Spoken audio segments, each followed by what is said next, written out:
블로그에서 수익화 시킬 수 있는 방법은 애드포스트, 체험단, 기자단, 브랜드 마케팅, 제휴 마케팅, 마지막으로 퍼스널 브랜딩, 이렇게 총 6가지입니다. 퍼스널 브랜딩에서 목적에 따른 수익 구조가 더 나뉘어질 것 같은데 뒤쪽에서 자세히 설명해 드리도록 하겠습니다. 바로 시작할게요. 첫 번째로 애드포스트입니다. 많이 아실 수도 있지만 블리니 분들은 모를 수도 있어요. 애드포스트는 네이버에서 제공하는 광고 노출 및 수입 공유 서비스라고 합니다. 블로그에서 포스팅을 보다가 왼쪽 사진에 있는 것처럼 저 광고를 클릭 시 블로그를 쓴 사람은 클릭당 수익을 얻을 수 있는 방법이라고 합니다. 이 애드포스트를 최대한 높게 달성하기 위해선 잠재 수익이 될 수 있는 하루 방문자 조회수가 중요하다고 말씀을 드릴 수 있겠습니다. 하루 방문자를 높일 수 있는 방법은 제가 키워드 분석편에서 정말 자세히 구간까지 소개해드렸어요. 말 그대로 키워드 분석만 주구장창해서 블로그 포스팅을 하면 1 방문자 10,000명은 그냥 달성할 수 있습니다. 하지만 여러분들께서 운영하고 있는 그리고 앞으로 운영하고 있는 블로그 주제와 포스팅 내용에 따라 네이버에서 자동으로 그에 걸맞는 광고를 삽입하기 때문에 블로그마다 애드포스트 수익은 천차만별이라고 생각하시면 되겠습니다.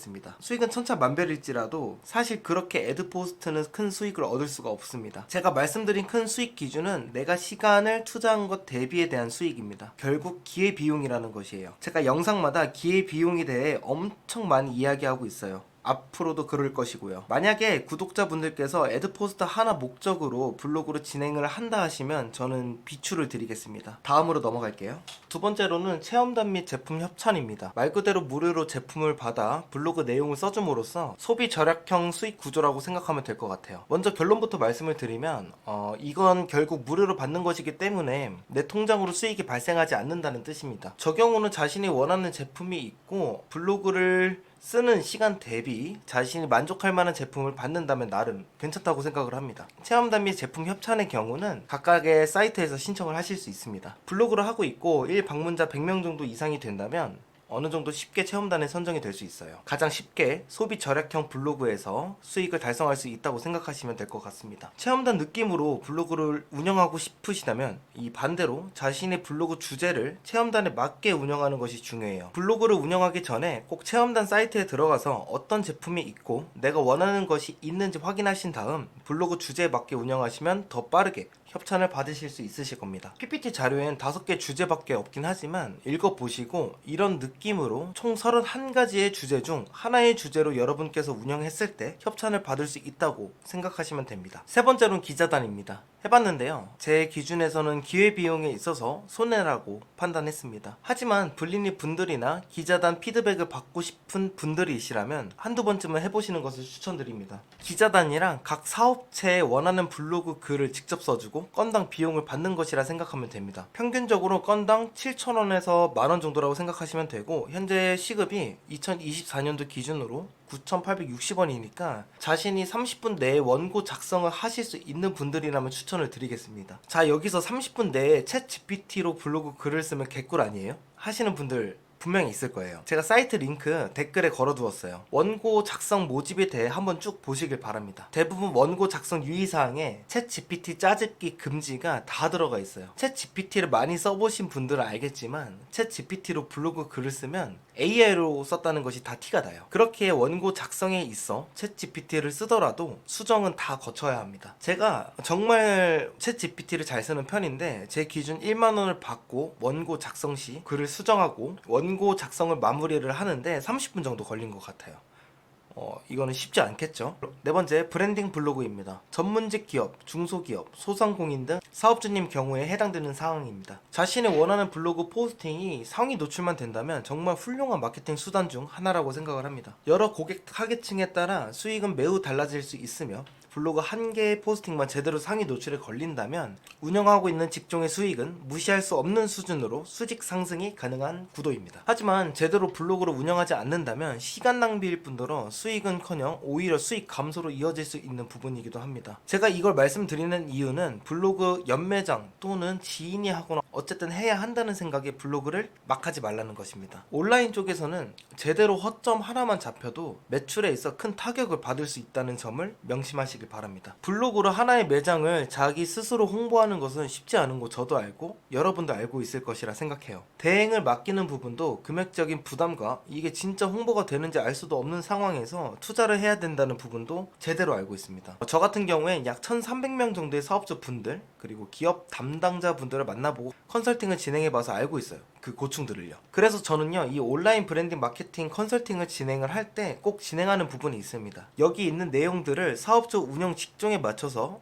제가 PPT 발표를 하는데 한두 시간 정도 발표를 해요. 지금 보시는 이 시장 조사, 경쟁 분석, 차별화 전략을 나열해서 발표를 해요. 그래서 지금 보시는 것들은 블로그에 대한 것뿐만이 아니라 모든 마케팅에 있어서 기초 중 기초입니다. 근데 이 부분들을 되게 간과하더라고요. 많은 사람들이요. 이게 근데 전혀 어려운 게 아니에요. 솔직히 말씀을 드리면요. 만약 20대, 30대 젊은 층들이라면 이 정도는 쉽게 할 수 있을 거라고 생각을 합니다. 이런 부분들을 어떻게 블로그로 적용을 시켜 진행을 해야 할지 지금부터 말씀을 드리겠습니다. 예시를 들고 설명을 드리면 좋을 것 같아요. 제가 강남에 다람이 공인중개사 사무소를 운영하고 있다고 가정을 해볼게요. 먼저 STP, 세그먼트, 타겟팅, 포지셔닝의 약자예요. 세그먼트는 먼저 세분화 시킨다라고 생각하시면 됩니다. 강남 부동산 시장은 되게 다양하잖아요. 상업용 부동산, 주거용 부동산, 투자용 부동산 등등 여러 가지가 나눠질 수 있는데 제가 부동산 전문가는 아니지만 그래도 간단하게 하는 거예요. 최근 강남의 주 고객들은 어떤 부동산 건물을 선호하고 있는지 제가 생각을 한번 해보는 거예요.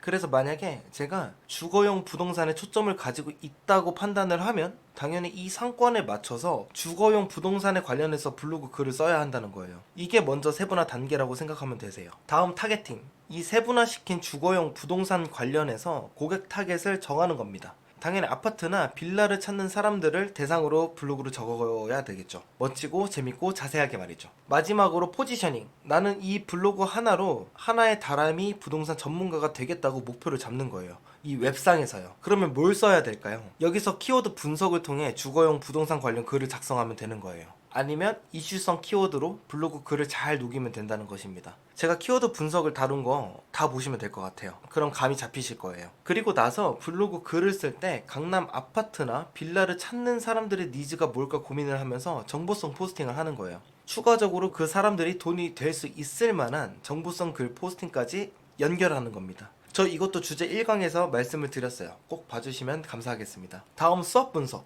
이거는 경쟁 분석을 한 후에 진행을 하는 겁니다. 경쟁 분석을 먼저 말씀을 드릴게요. 다람이 공인중개사의 경쟁사 블로그는 강남 쪽 부동산을 운영하시는 분들이겠죠. 이거는 네이버에 강남 부동산이라고 검색을 하고 스마트 블록까지 확인하면 되게 홍보성 글이 넘칠 거예요. 이 키워드들에 따라 상위 노출이 되고 있는 블로그를 30개 정도를 저는 볼 거예요. 그 사람들은 블로그를 통해 마케팅에 성공한 것이겠죠. 블로그 카테고리는 어떻게 구성이 되고 있는지, 키워드는 뭘 쓰고 있는지, 몇 개 정도 포스팅을 했는지, 사진은 몇 개고 영상이 첨부되었는지, 인용구, 구분선 다 쓰고 있는지, 이 사람들보다 잘할 수 있는지, AI를 썼는지 추측도 해보고 표도 썼는지 쭉 적어보는 거예요. 이런 다음 수학 분석으로 들어갑니다. 내가 경쟁 블로그를 보고 나서 강점이 될 수 있는 부분, 약점, 기회, 위협까지 될 수 있을 만한 부분들을 나열하는 거예요. 여러 강남 공인중개사 블로그들을 보니까 나는 이 경쟁사보다 글을 더 많이 쓸 수가 있고 키워드 분석을 통해 상위 노출이 될 수 있는 수단을 알고 있고 더 전문적으로, 더 고급지게 글을 작성을 할 수가 있다.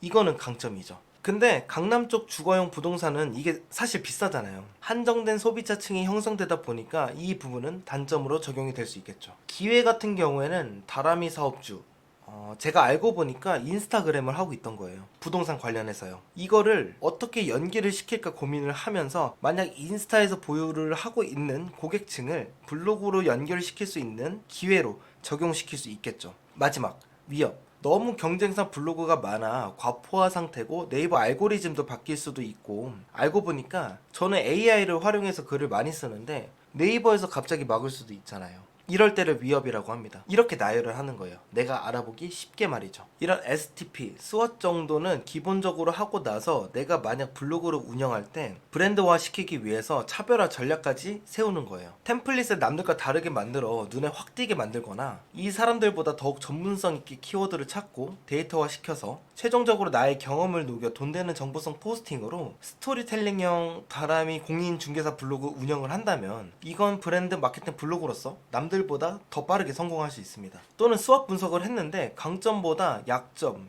위협이 더 많아요. 그러면 빠르게 접고 다른 방향으로 찾을 수 있다는 최고의 장점을 가지고 있습니다. 어떻게 보면 돈 절약, 시간 절약이죠. 네이버 블로그 말고 인스타, 틱톡 같은 영상 플랫폼으로 넘어가면 되니까요. 간단하게라도 우리 블로그를 이미 하고 있거나 이제 막 시작하려는 사업주분들은 이 정도라도 했으면 좋겠습니다. 결국 막 쪼개고 엄청나게 쪼개고 하나의 세부적 고객을 정해서 펜을 만들고 블로그를 운영하라는 겁니다. 브랜드 마케팅은 이 정도까지만 하고 다음으로 넘어가겠습니다. 5번째, 제휴 마케팅입니다. 자신의 블로그에 하나의 제품 링크를 걸어놓고 소비자가 링크를 클릭해 제품을 구매하면 제품의 금액에 따른 퍼센트별 수익을 가져갈 수 있다는 것입니다. 쿠팡 파트너스는 기본적으로 아마존 어필리에이트는 제품 카테고리마다 다르겠지만 최대 10%까지 받을 수 있는 수익 구조 중 하나예요. 예를 들어서 제품 가격이 2만원이면 소비자 한 명이 제품 링크에 들어가 구매를 했을 때 쿠팡에서는 600원, 아마존 어필리에이터에서는 2,000원을 자동적으로 받을 수 있다는 겁니다. 개인적으로 생각을 했을 때 저는 별로예요. 제가 상위 노출이 되고 있었던 블로그에 몇 번 테스트를 해봤는데 일단 쿠팡 파트너스 링크를 걸면 상위 노출이 잘 안됩니다. 되더라도 그렇게 막 수익이 달성되지 않더라고요. 당연히 제품과 연관된 블로그 포스팅도 했었고요. 이것도 마찬가지로 기회비용에 있어 손해라고 생각을 해요. 블로그 기준 일단 제품에 대한 링크를 걸면 상위 노출이 힘들 뿐더러 수익도 그다지 많이 나오지 않다는 점입니다. 맛이 없어요. 그리고 그 제품에 대한 세부 키워드 분석을 하고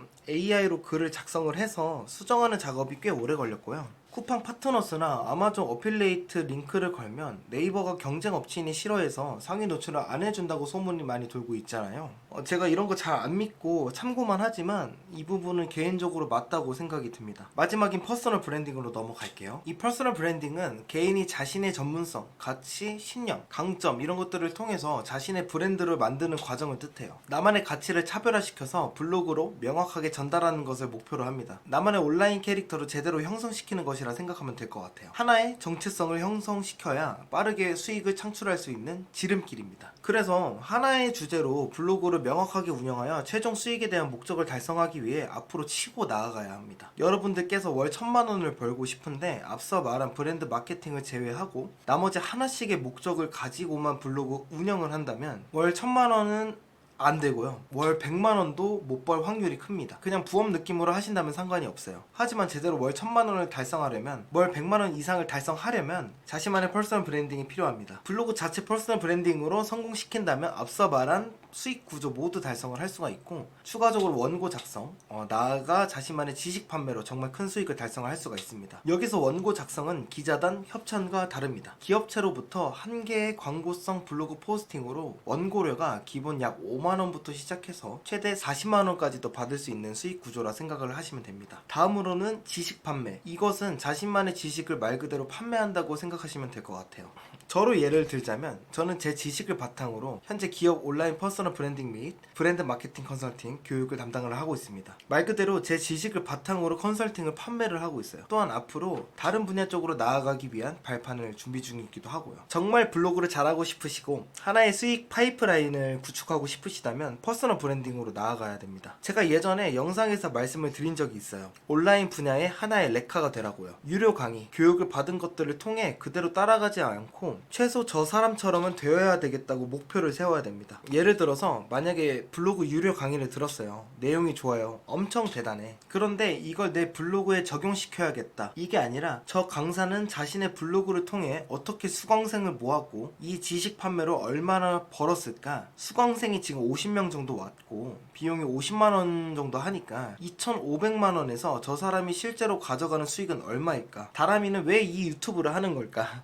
유료 강의에서만 들을 수 있는 키워드 분석을 왜 무료로 영상을 송출시킬까? 이 유튜브를 활용해서 뭘 하려고 하는 걸까? 이런 생각을 하라는 거예요. 저 경우는 이 유튜브를 저와 비슷한 유사 직종과 비교를 했을 때 사실 좀 늦게 시작을 했어요. 저는 되게 간과하고 있었습니다. 유튜브가 없어도 제 직종에 있어 피해를 볼 일이 없으니까요. 중요한 건 원래 알고 있었어요. 하지만 이 영상 플랫폼에 대한 인식이 이번 연도 5월 기준으로 많이 바뀌었어요. 제 유사 직종 그리고 현재 컨설팅을 하고 있는 기업 소상공인 분들이 자신만의 온라인 퍼스널 브랜딩을 잘 형성을 하고 있는데 저만 없고 동떨어진 기분이 든 거예요. 그래서 이렇게 진행을 하고 있답니다. 그렇다면 저는 이 블로그 꿀팁을 주는 유튜버 분들과 경쟁 사회에서 이기려면 어떠한 방식으로 접근을 해야 될까 라고 가정을 하고 유튜브를 기획하기 시작했어요. 저는 언제나 강조를 하고 있듯이 퍼스널 브랜딩으로 성공하기 위해선 차별화라고 생각을 합니다. 온라인 쪽 블로그, 인스타, 스레드, 틱톡 등등 남들이 하고 있는 거 따라는 하되 나만의 강점으로 차별화시키는 거예요. 그렇기에 제 영상들은 다른 좋은 유튜버 분들과 비교를 했을 때 꽤 많이 다르다고 여러분들께서 판단하실 것 같습니다. 우리 구독자분들께서는 과연 자신의 블로그부터 시작을 해서 하나의 퍼스널 브랜딩을 구축해 블로그로 수익을 달성하고 저 사람과 다른 또 다른 지식 판매로 나아간다면 저 사람보다 많이 벌까? 이렇게 생각하고 계획을 세워야 합니다. 블로그를 작지만 큰 사업적으로 자기만의 브랜딩으로 생각하자 이거예요. 차별화를 갖고요. 우리 구독자분들은 말이죠. 간과하지 않았으면 좋겠습니다. 오늘은 여기까지 하겠습니다. 구독과 좋아요 부탁드리고 다음에 좋은 영상으로 찾아뵙겠습니다.